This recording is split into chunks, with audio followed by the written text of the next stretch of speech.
there's a small subset of clients that I treat completely different than my other clients. And I do this because life has thrown in so many curveballs that their ability to discern or their ability to process information or accept things are just unlike most humans on earth. And I love seeing these placements in a chart before I meet someone. However, every time I see these, I'm like, yep, that's going to be an intense hour. Luckily, I like intensity. By the way, I'm a data-obsessed astrologist. My name is Nadia, and I'm so glad you're here.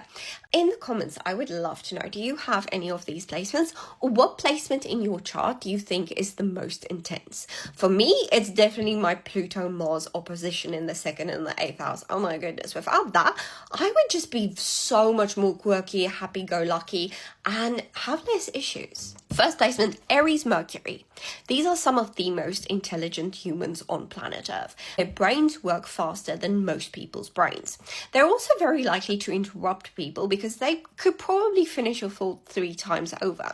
So when I have an Aries Mercury in front of me, I make it really clear from the beginning. If I'm going on and on about a topic, you are welcome to interrupt me and tell me, Nadia, move on. Because I understand that most people bore and annoy the ever-loving daylights out of you just because your brain works faster.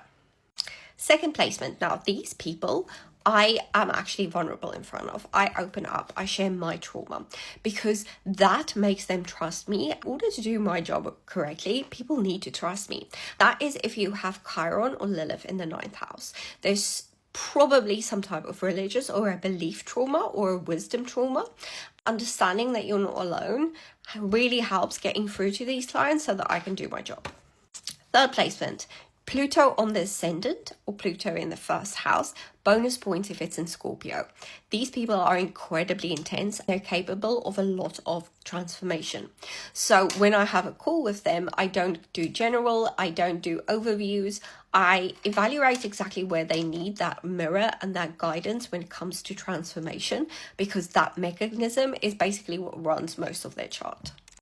And last but certainly not least, a firm boundary for me. I do not work with these people. I will not help them. I will not guide them, and I will not meet with them. That is if you have Pluto in Pisces, because you're probably dead or you're a vampire, because it hasn't been in Pisces since 1823. So it's a hard boundary that is very easy to keep. And if you're a ride or die and you've made it to the end, thank you so much. I really appreciate you. In the comments, I would love to know, if you had to give up either coffee or gluten, what would you give up? Because I honestly don't know. I am obsessed with coffee. I love coffee. I'm going to make me coffee now. But also gluten. I love bread. I love pastries. That would be really difficult. I think it would have to be gluten though, because I can't give up coffee. If I give up coffee, I'll die.